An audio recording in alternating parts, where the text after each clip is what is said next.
Ever swipe your debit card only to be greeted by that dreaded insufficient funds message? We've all been there. But what if your bank account could actually go negative, and not in a good way? That's the question we're diving into today. How negative can you really go with Chime?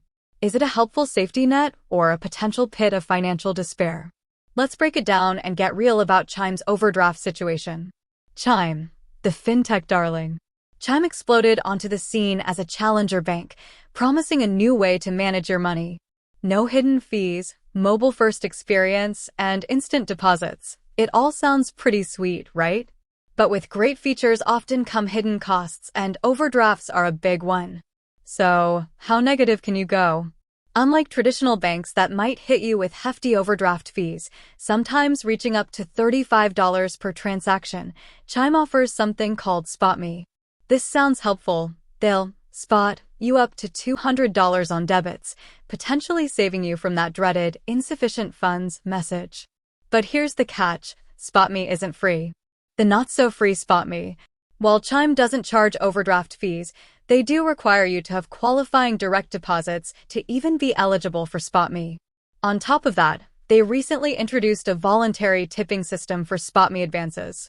So, while you technically aren't forced to pay anything, the pressure to tip for this service can be real. The downward spiral. Let's say you rely on SpotMe to cover a small expense, but then another unexpected cost pops up. You use SpotMe again and again. Before you know it, you're constantly relying on a small advance to stay afloat. This can quickly turn into a cycle of debt, especially considering everyday purchases can easily rack up beyond the initial $200 limit. Is SpotMe a safety net or a slippery slope? There's no denying the convenience of SpotMe. It can be a lifesaver in a pinch. However, it's crucial to use it responsibly and sparingly. Treat it as a true emergency buffer, not a regular top-up for your account. Here are some alternatives to consider.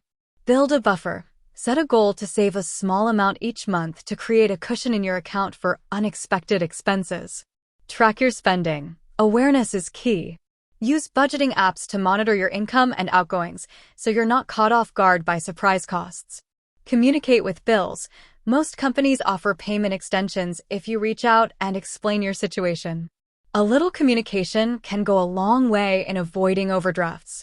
Remember, financial responsibility is key. Chime can be a great tool, but don't let SpotMe become a crutch. With that said, thanks for watching, and until next time,